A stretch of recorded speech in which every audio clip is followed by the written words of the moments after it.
Salut à tous, bienvenue dans ce nouveau tutoriel, j'espère que vous allez bien. Dans ce tutoriel, nous allons voir les validations personnalisées dans Django REST Framework. Je rappelle que c'est la suite de notre formation sur Django REST. Dans le tutoriel précédent, nous avons travaillé sur comment intercepter la création et la modification des données au niveau du sérialiseur. Donc, dans ce tutoriel, nous allons voir dans les validations personnalisées. C'est quoi déjà la validation? Donc, si je rentre au niveau de notre code, la validation n'est rien que, par exemple, ici, le champ email. On sait que les données, l'utilisateur doit entrer un email ici. Pourquoi? Parce que c'est un champ email. S'il n'entre pas un email, Django se charge de valider cela pour nous. De dire à l'utilisateur que, attention, la donnée que tu viens d'entrer n'est pas un email. C'est Django qui se charge de faire cela. Ok? Si on part au niveau du modèle, au niveau du modèle, j'ai par exemple le prix. Le prix, c'est un decimal field, par exemple. Ok? Maintenant, si j'entre plutôt un nombre, quand je crée un produit, Django, grâce à ce champ, parce que grâce à ce champ, j'ai la validation en même temps. Ok? Django va me dire que c'est pas, on attend un float de toi et toi tu as entré plutôt un texte. Ok, ça sont les validations par défaut. Mais il peut arriver que vous voulez faire une validation personnalisée. C'est-à-dire, par exemple, vous voulez que le nom des produits, que vous voulez que le nom d'un produit soit unique. Ok, ça veut dire que si j'ai créé un produit qui s'appelle Mangue, qu'on ne puisse plus créer un autre produit qui s'appelle Mangue. Django ne vous permet pas de faire ça. À moins que vous venez ici, là, dans le modèle, vous mettez unique égale à true. Ok? Ça, c'est une validation que vous augmentez vous-même. Ok? Unique égale à true pour dire que le champ doit être unique. Mais par exemple, le champ doit être unique. Jusque-là, ça ne résout pas votre problème. Admettons que vous avez un nom de produit qui s'appelle par exemple Orange. Et après, vous créez un autre produit qui s'appelle Orange. Pour vous, côté utilisateur, c'est la même chose. Orange, que ce soit en majuscule ou en minuscule, c'est la même chose. Mais pour la machine, c'est pas la même chose. Ok, ça veut dire que vous aurez deux produits en base de données, qui l'autre s'appelle Orange en minuscule et l'autre commence en majuscule. Ça ne résout pas dans votre problème. Pour donc résoudre votre problème, vous devez écrire une validation personnalisée. Donc, c'est ce que je vais vous montrer dans ce tutoriel. Donc, déjà, pour voir comment Django gère une validation par défaut, prenons par exemple ici, je veux créer un produit. On me demande d'entrer l'adresse email. Je vais entrer quelque chose simple. Juste peut-être Donald, sans pas d'adresse. Ça, c'est pas une adresse. Le nom du produit, j'entre. Le prix, je mets ça. Lorsque je clique sur Post, ça me dit que attention, ok, ça me dit ici attention, enter a valid email address et on me dit name product with this name already exists. Ça veut dire que on me dit que il y a une validation qui se passe ici. En fait, cette validation me dit que ce produit existait déjà. Pourquoi ça me dit que ce produit existait déjà? Je crois que vous le connaissez. Pourquoi ici on me dit que ça c'est pas une email? Vous connaissez déjà pourquoi. Ici déjà, pour le name already exist, c'est parce que je suis venu ici, j'ai mis unique égale à true. Ok, c'est pour ça que ça me dit cela. Si j'enlève cette validation et que je rentre ici, j'essaie de renvoyer mes données.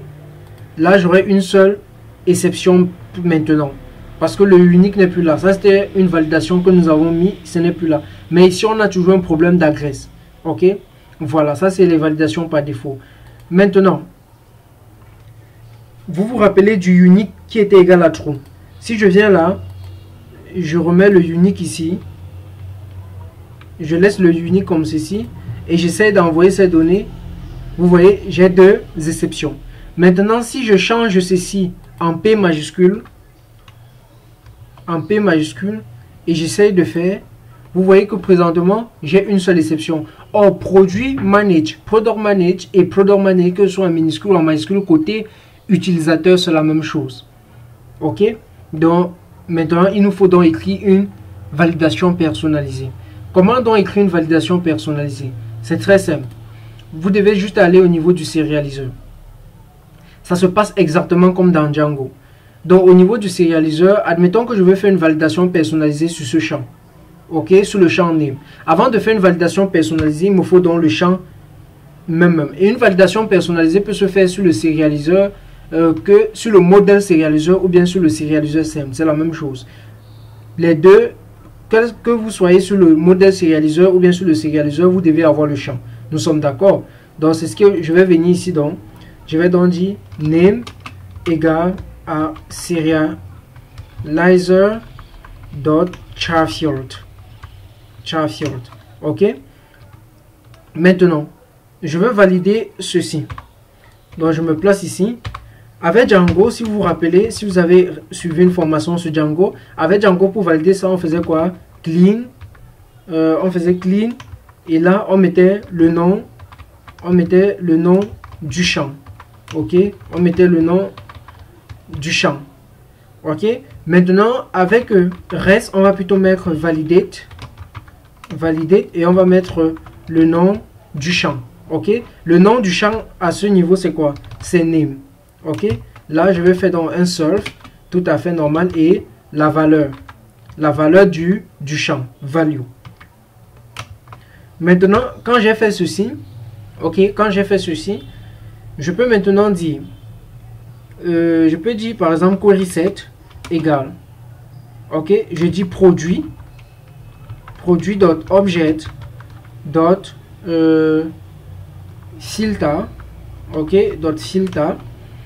Et voilà, ça nécessite d'avoir une large connaissance dans les query sets. Ok, comment faire pour savoir qu'un produit est unique, que ce soit en majuscule ou en minuscule? Tout ce que j'ai à faire, c'est de faire name underscore underscore I pour dire que majuscule ou minuscule, I exact. Ok, I exact. Qu'est-ce que j'ai mis? I exact. Voilà. Je me dis I exact égale à value. Ok. Donc, si ça existe, donc je vais dire if query set dot exist. Je vais donc faire quoi? Avec Django, on faisait quoi? On faisait form dot validation error. Donc, avec ceci, avec les serialisers, on va dire plutôt quoi? Serializer dot validation error. Et là, on peut faire un format. Là je mets juste comme ça et là on va mettre value. Ok, et ici on va dire je peux dire ce ou bien je peux dire le produit on écrit produit, voilà, comme ça, le produit value existe déjà en DB. Ok, au cas concret, qu'est-ce que je fais? Je fais juste un return value. Nous sommes d'accord? Ok, ça c'est une validation qu'on vient de faire. Si on peut tester cela, donc cette fois-ci je vais ancrer une bonne adresse email. Ok, et on est d'accord que ce produit existe déjà dans la DB. Ce produit existe déjà. Ok, donc on va d'abord tester ça. Premièrement, si je fais ça, on a quoi? Email.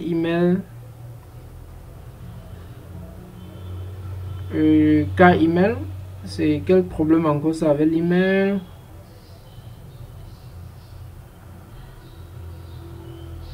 Ah, c'est à ce niveau, au niveau de la création. C'est ce qu'on a fait dans le tutoriel précédent, si je ne me trompe pas. Bon, je vais recharger la page. Ok, je vais recharger la page. On va reprendre. Dans l'email, j'entre l'email. J'encre un produit qui existe déjà et je mets le prix. Et là, on tape sur post. Oh, on a toujours ce problème d'email. Ok, je vais regarder ça rapidement. Si je viens au niveau de la vue, où on crée cela. Ah, ok, je gérais déjà ceci ici. Ok, en fait, ce qui se passait, c'est que au niveau de mon sérialiseur, lors de la création, j'enlevais l'email. Ok, comme on a fait dans le tutoriel précédent, j'enlevais l'email. Et au niveau de la vue aussi, après j'avais commenté cela, je vous ai montré qu'on pouvait aussi enlever au niveau de la vue. Mais ce qui fait que, après je les ai décommentés, ce qui fait que la vue enlevait, ok, le sérialiseur enlevait et la vue essayait aussi d'enlever, ce qui créait un problème parce que le sérialiseur a déjà enlevé, ça veut dire que ça n'existe plus et on essaie encore de l'enlever. Voilà. Donc vous pouvez, ça peut arriver. Ok, donc on reprend. Donc là, si je fais pause, voilà. Là maintenant, ça a été créé. Voilà, ça a été créé. Sans souci, mais c'est étonnant. Je pense que ce produit existait déjà. Donc on va essayer de recréer encore pour voir si ça crée. Là, ça recrée. Donc, on va regarder si notre validation est bien faite au niveau... ici, on a validate name. Ok. Ici, on a dit si ça existe, I exact égale à value. Ok. Je pense que j'ai pas laissé quelque chose là. Produit objet filtre exact.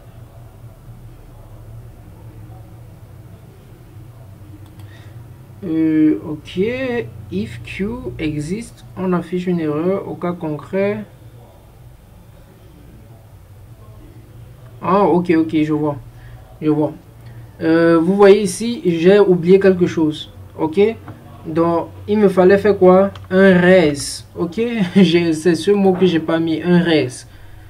Ok, parce que en fait, lui, ça existait, mais lui continuait. Il n'y avait pas quelque chose qui devait faire le res. Ok, bah voilà, ça peut arriver. Ok, ça peut arriver. Donc on va rentrer dans au niveau d'ici, on va reprendre. Donc si je mets ça et là, si je fais ça, cool. Ok, là maintenant on dit que attention, tu ne peux plus faire cela. Même si je viens ici, je mets E en majuscule, je fais ça, on me dit attention, le produit existe déjà en DB. Ok, attention. Donc ça c'est la première méthode pour faire la validation. La deuxième méthode, je vais enlever ça ici. Donc je vais commenter. On va faire une deuxième méthode, c'est de venir, et c'est la méthode qu'on utilise très souvent dans des grands projets, c'est de venir au niveau de l'application, de créer un fichier qu'on va appeler validator.py.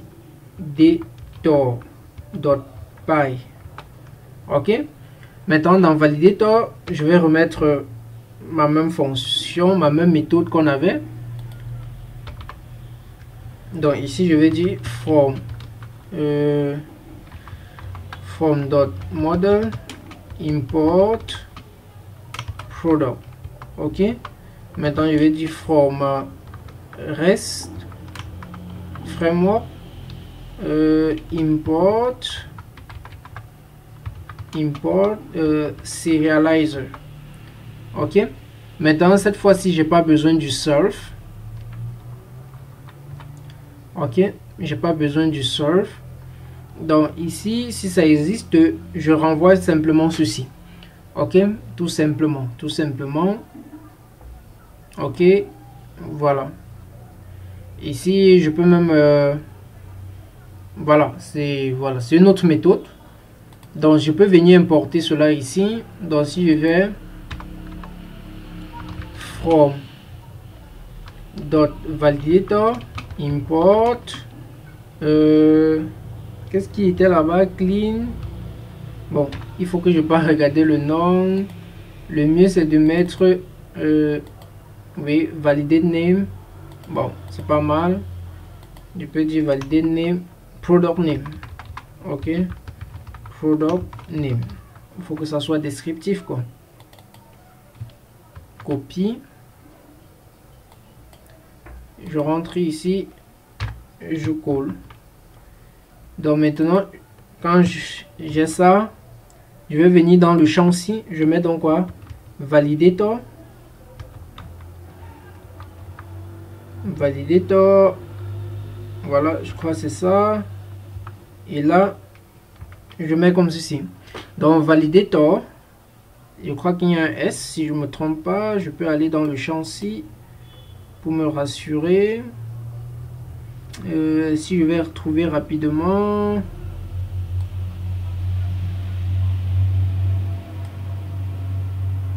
Mais parfois, lorsque vous avez oublié comment ça s'appelle, le mieux c'est de regarder le code source pour voir comment ils ont appelé cela à l'intérieur.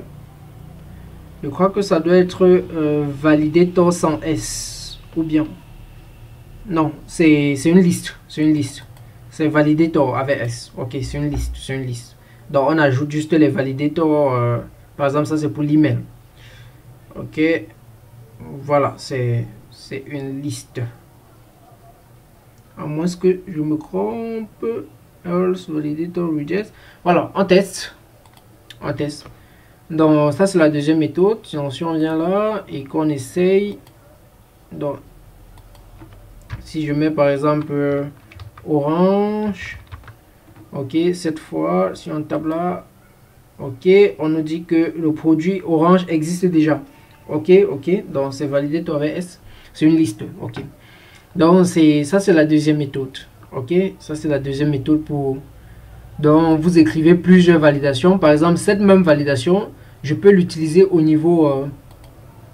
Je peux l'utiliser par exemple au niveau des modèles. Ok, parce que modèle a aussi validator, ainsi de suite. Et REST nous offre aussi beaucoup de possibilités.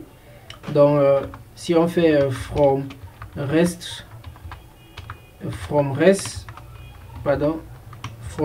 framework dot validator par exemple, import unique. Il y a beaucoup de unique là. Il y a unique pour la date, donc unique pour le mois, unique pour l'année, unique pour together validator, unique validator. Je vais prendre par exemple unique validator. Et si je vais venir ici, je vais dire validator unique unique product name. Ok, et là je vais mettre unique validator. Je crois que ça prend le query set, si je me trompe pas. Je vais entrer dans le code pour voir qu'est-ce que ça prend. Ok, ça fait un filtre sur le query set. Ok, ok, ça prend en compte de nom. Ok, donc ça fait un filtre en fait sur le query set que vous passez et ça vérifie. Ok, donc si je rentre, donc ici je vais donc faire query set. On a vu que ça prenait un query set, n'est-ce pas? Query set égale à product dot object dot all. Ok, donc je peux commenter peut-être ici hein. Et je vais pas utiliser plutôt ça.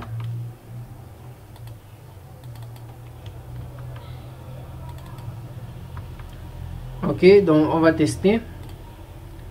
Donc je recherche ma page, on redescend, on ancre l'adresse email, nom du produit, j'entre ça, le prix ça. Vous voyez, on dit the field must be unique. Ok, ça nous dit que ce champ doit être unique. Ok, ça c'est une autre façon de valider. Ok, et vous pouvez parcourir la doc de Django REST. Si je viens là, taper Django REST framework. Ok, vous pouvez aller sur la doc et lire beaucoup sur la partie validation des données. Donc vous venez sur API Git, vous partez sur Validator. Voilà, lorsque vous êtes sur Validator ici, il vous explique comment faire la validation. Ok, donc on peut faire directement ce que je viens de faire là, c'est ça ici. Donc on peut faire directement ici. Ok, donc on peut faire directement là, c'est ce que je viens de faire. Donc valider taux égal tout simplement. Donc on vous montre comment on peut faire sur des champs unique together. On peut aussi faire une validation avec unique together, donc pour vérifier si deux champs dans un truc sont uniques.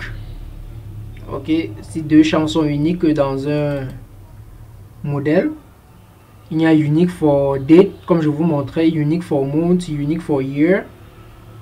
Ok, donc unique for year par exemple, ça vérifie sur les dates, le date field, voilà, ça doit être unique.